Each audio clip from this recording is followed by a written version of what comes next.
Hello, everybody. We are back, and we did get in touch with Sheriff Richard Mack. He's on the phone with us right now, and you should be able to hear us. Can you hear us there, Sheriff? Michael, I think I can hear you okay. Thanks. All right. I hear you perfect as well. Thank you. Thank you for joining us. Just to let people know, the sheriff is working on, there's an incident that's ongoing. And so that's part of why he was delayed in reaching us. And I do understand if things get a little more active there, we may lose you. So I do understand. You with me, Sheriff? Yeah, thank you. Appreciate that. Okay. So, Sheriff, a couple things. For people who are not familiar with you, can you tell us a little bit about your background? I always like to hear it from the horse's mouth directly. Well, yeah, that's quite a story in and of itself. But I grew up the son of an FBI agent, and I tried to get in the FBI. That didn't work out. So while I was working my way through college, I was a part-time cadet at the police department in Provo, Utah, and decided to stay on there full-time and tried to make myself more attractive to the FBI while I was working law enforcement. Then I decided to stay there. I really loved the department. I loved the work. And I did a stint as an undercover narcotics agent back in 1982. My career really shot up after that. I was promoted to school resource officer.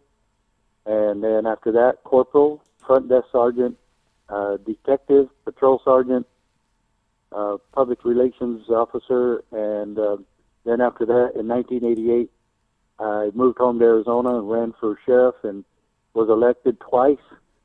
And in 1994, I started a movement to fight the Brady Bill. The Brady Bill is the first law in history where the federal government and the president attempted to commandeer sheriffs across the country for federal bidding to enforce the Brady handgun control law.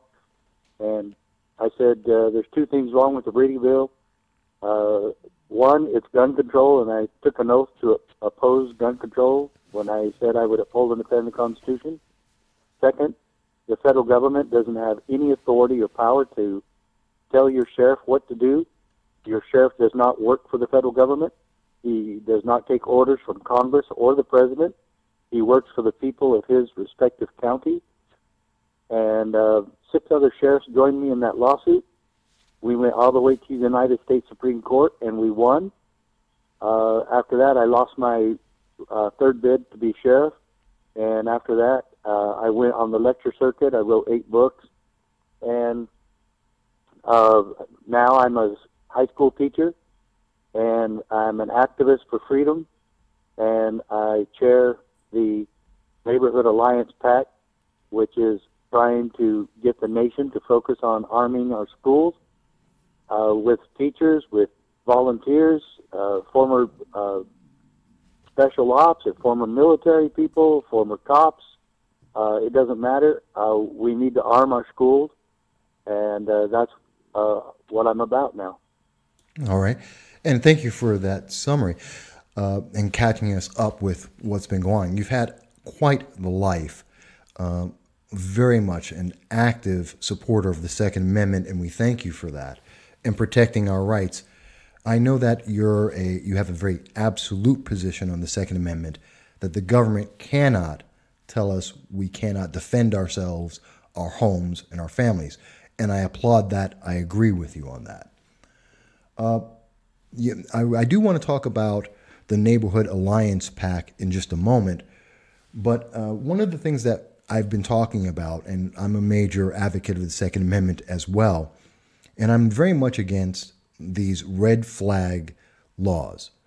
I'm not sure, did you see or have you read about the Senate Judiciary hearing on a national red flag law? Well, there's been so many going on in states. I'm not sure which one that one is, but there's so many attempts. And as you probably know, there's 22,000 gun control laws in our country, 99% of them unconstitutional. Congress has no authority whatsoever to regulate the Second Amendment or to regulate that which is guaranteed in the Bill of Rights. So it never ceases to amaze me how unconstitutional our own Congress is. But the red flag laws going on in Washington, New Mexico, Maryland, and Nevada have sheriffs there, constitutional sheriffs that are standing against it and who have come out publicly, even written, a few of them have written letters to their governors and other public officials saying that they are not going to enforce these unconstitutional gun laws. And that's what really part of the movement that I started. In fact, I started entirely the constitutional sheriff movement.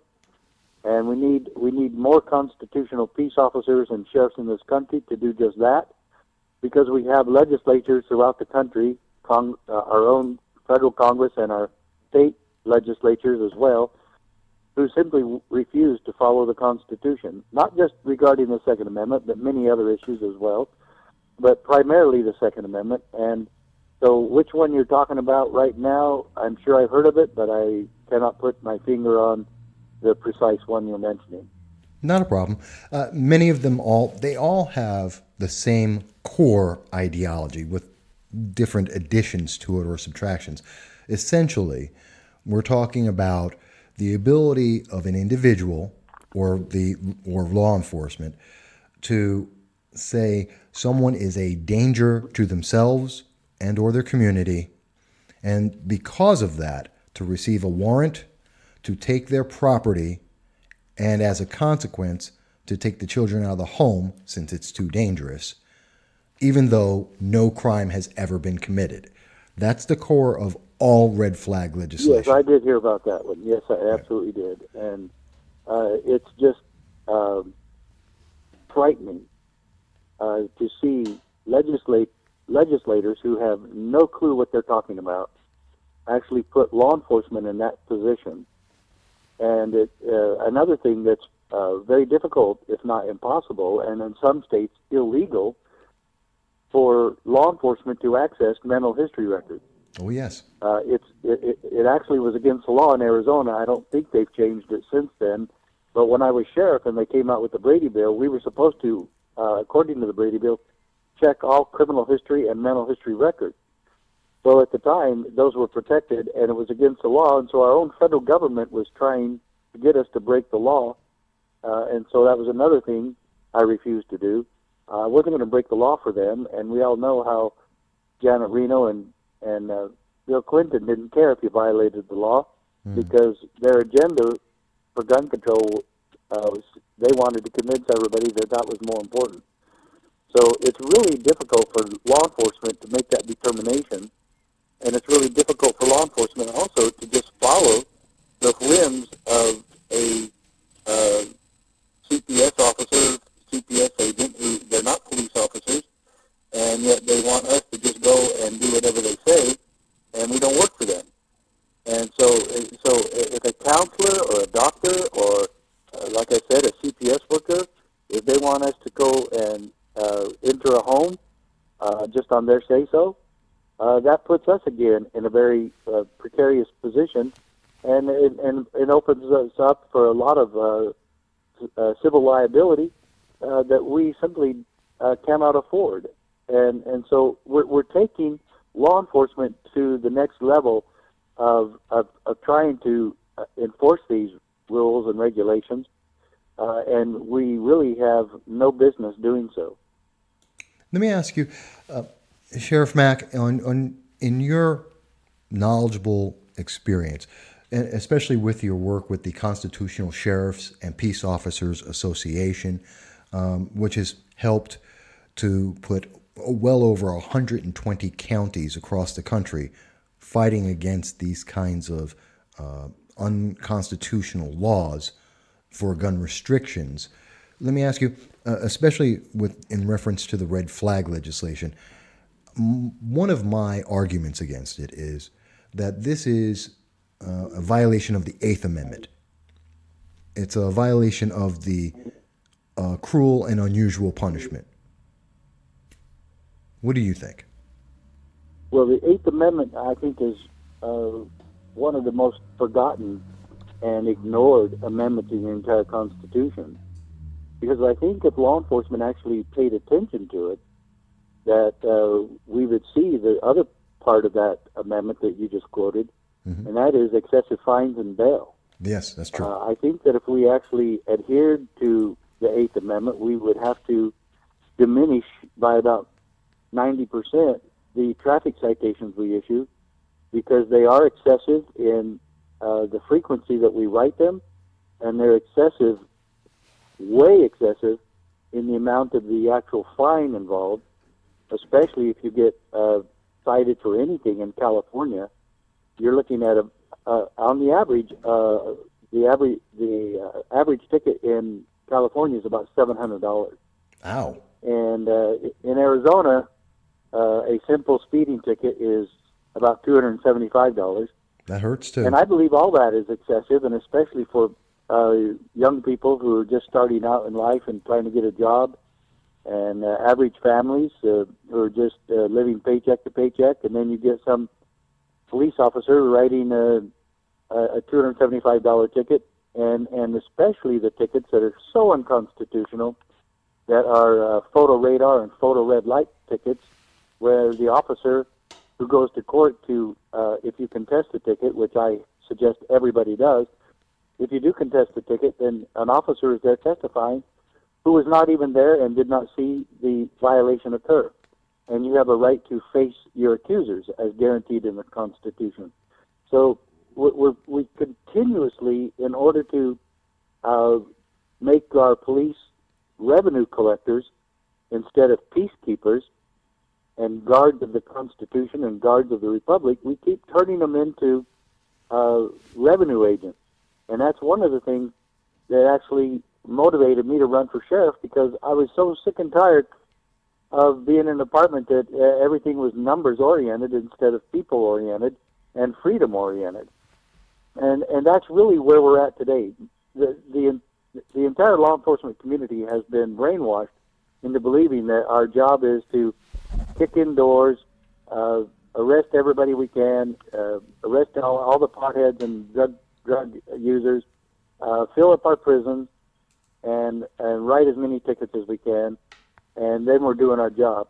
We're supposed to be service-oriented. We are here to protect and serve, and we're here to serve the people, not be their taskmasters and tax collectors, but we're here to really serve them and protect their individual liberties. And we just have gotten so far away from that, and that's why I hope that all your listeners will get involved with us at the CSPOA, because I'm telling you, the sheriffs that are standing right now are doing so because they have heard from their constituents, and the constituents know what we're doing at the CSPOA. And so, yes, I highly encourage you and all your listeners to become members of the CSPOA, and you can do that at CSPOA.org. Stands for Constitutional Sheriffs Peace Officers Association, CSPOA.org. Okay. And I'm glad that you brought that up, and I do have it on the screen, and we'll be talking a little bit more about that in just a moment. I also, while we have you, and since it is something that you did just start, and it's kind of an offshoot of what you had done in the past, which is the Neighborhood Alliance PAC. Now, you have a very unique perspective as a former member of law enforcement, a current high school teacher. There's obviously a big discussion throughout the nation about how to best protect children. And I know that the Parkland shooting, there was a report done on they spent a year doing an analysis. It came out in January, late December or January. And their analysis said that there should be an increase in the number of service resource officers, and they should be armed. What do you see as an answer, and how does the Neighborhood Alliance PAC help to make our children safer? Well, we hope to create a dialogue in the country with all police agencies and sheriff's offices, between the schools and the communities, parents, teachers, and students alike. As a matter of fact, I'd really like to talk to some of these students who started campaigning for more gun control, who are literally brainwashed into believing that more gun control is going to keep us safer. And nothing could be further from the truth. And I'd really like to be able to sit down with them and discuss that with them. Because even if you were able to create some sort of gun control and make a law, let's say, Michael, let's say we make a law tomorrow to get rid of AR-15. Right. Does anybody know logistically how long that would take us to accomplish that feat? There's no way that you're going to ever get rid of all of them. No. There's no way you're going to get them away from the criminal element in our society. They're not going to turn them in. For police or police agencies to pretend to the public, or for politicians to pretend to the public that we can go out door to door and confiscate these weapons so that everybody's going to be safer. You're looking at, even if you could do any of that, you're looking 2 to 5 years to even get it started. And then in the meantime, are we going to be preventing or decreasing the amount of shootings we're having in public places, and specifically our schools? That it's not an immediate solution. It's not going to take effect immediately. There's no way it can decrease shootings. And then what if they got rid of all assault rifles, that they call it? Okay, so then let's say only pistols can be used for any of these types of shootings. You're going to still have the shootings. Oh, yeah. So the only way you can get rid of the shootings or decrease the shootings is to get rid of all guns. And that's really what their intent is, but it's still not going to happen. There's over 350 million guns in America. You're not going to get rid of them. You can't even keep them out of prisons or jails or courtrooms or schools. Sure. And there's just no way logistically that you can go and pick up all these guns. Okay, but I'm willing to listen to any of these students and people who say that that's going to keep us safer. Okay, so how about let's look at the history and the facts, Michael? I agree. And I know that you're aware of a lot of this, but let's go over the facts. Start with the shootings that started in the 80s, work your way up to the present time, and examine all of the horrendous shootings that we've had. You could look at the one in New Zealand recently. You can look at the one in Las Vegas last year. You can look at Parkland. You can look at Sandy Hook in Connecticut. You can look at Columbine in Denver. You can just look at all of them. Every single time, it produced 4 results from the shooter, from this heinous, coward nutcase. In every case, that's what they are. Yes. Especially cowards. Yes. That they know they're going to be shooting at people who cannot defend themselves. Every single time, 4 things happen. As soon as they hear that the police are there or a citizen is there with a gun, as soon as they see or hear that somebody's coming after them with a gun, they either shoot themselves, engage the police or the citizen and get shot and usually killed. They either run away or they give up. Those 4 things happen immediately. So then we have to examine how long does it take our police to respond to any of those shooting incidents. And that, my friend, is the horrible statistic. It's 5 to 10 minutes. By the time they actually engage the shooter, it's about 12 to 15 minutes. And so this is really a horrible scenario to deal with when you determine how many people can die in those 10 surprised that a lot more people were not killed in these incidents. No, because you know the rate, how fast people can pull a trigger, or if it's an automatic, it's even worse. So this is the thing. What do we, as a community, as law enforcement, as politicians, what should we be looking at? Look at the evidence, look at the facts, look at each scenario and see what motivates the shooter to stop. And every single time, it's somebody with a gun. So how do we decrease that 10-minute time frame before the police actually get engaged with the suspect? We have somebody there that already has access to a weapon. That, my friends, is the reason we have Neighborhood Alliance PAC, because we want to tell everybody the truth. We want to increase the number of, decrease the number of people assaulted and killed and wounded. And if we respond immediately within the school or within the building where it's happening, we can decrease by 90% the people who die at such incidents. And can you just imagine a suspect being surprised by 4 or 5 teachers surrounding him or confronting him with a weapon? And I'm telling you, I don't want to ever be a part of something like that, because I watch students get shot, and what we're telling them, instead of somebody defending their lives and stopping the carnage, is we tell them to hide in the room in a corner. Yeah. And if the suspect is allowed in there, he shoots everybody in the corner.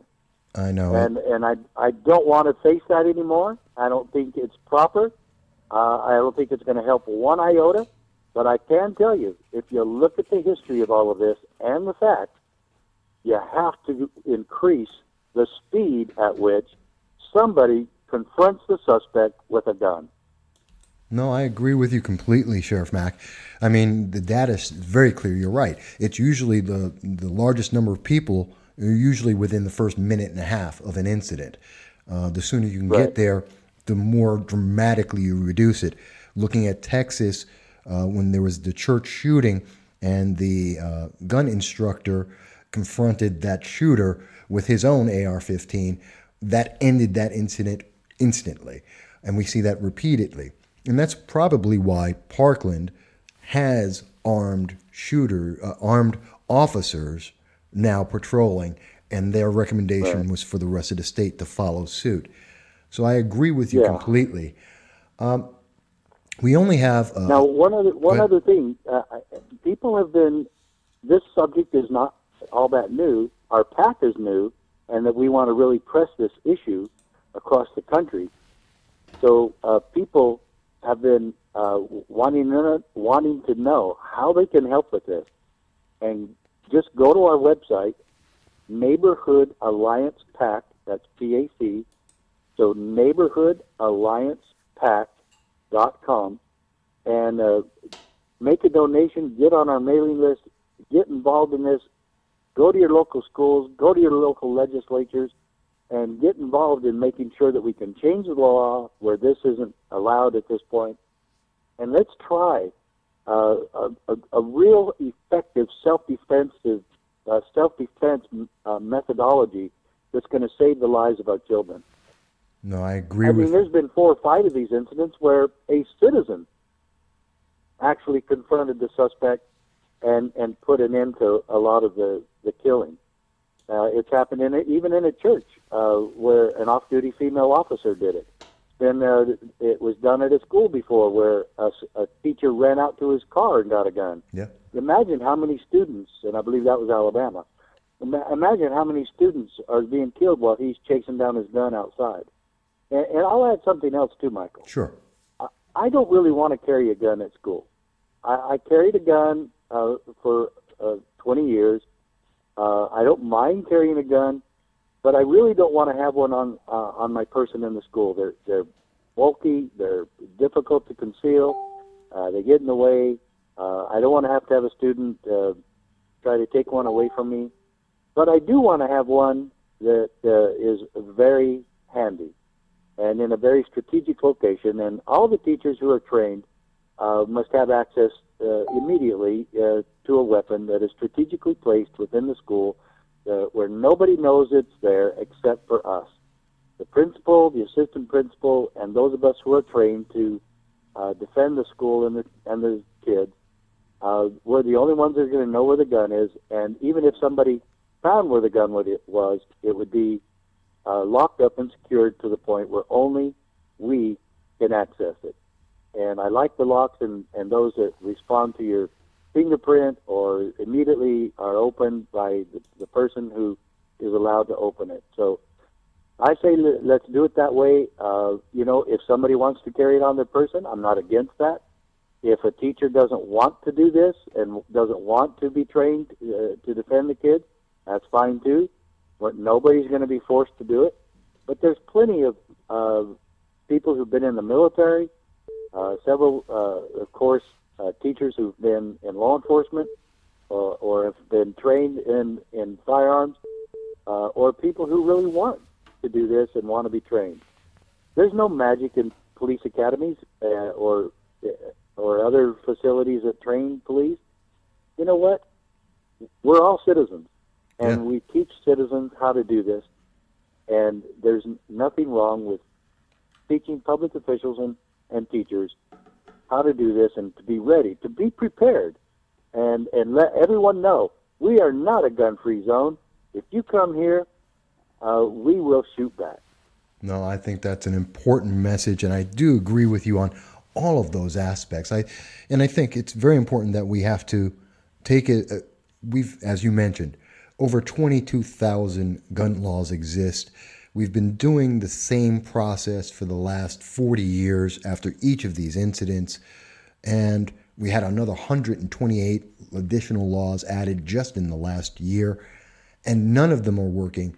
Let's try a new approach, and I think you have a very good answer there.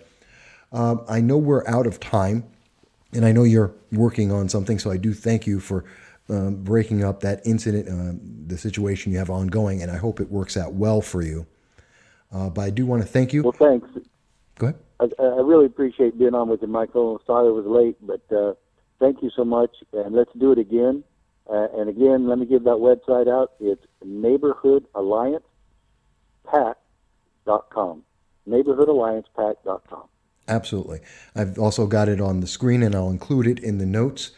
And we look forward to speaking with you again soon, hopefully on much better news. Say we're defeated, but we'll definitely be in touch again. Okay? All right. Well, thanks, Michael. See you soon. All right. Thank you. Bye-bye. Bye-bye. All right, folks. And that was Sheriff Richard Mack talking about his work with the Neighborhood Alliance PAC, talking about his efforts and what he's seeing in the schools and how best to protect our children, how best to protect our rights, and to protect the Second Amendment, as well as the Eighth Amendment, and how all these things are all interconnected. And that's important. So I'm glad we had a chance. I know it was a little bit later than we expected, and I know he's working on a project as we were speaking, but I'm glad we had the chance to talk to him. We're going to look forward to speaking with him again soon, but we're going to take a quick break now, an actual full break, and then we'll come back and we'll go on to what I think is very interesting about what's going on in the 2020 race.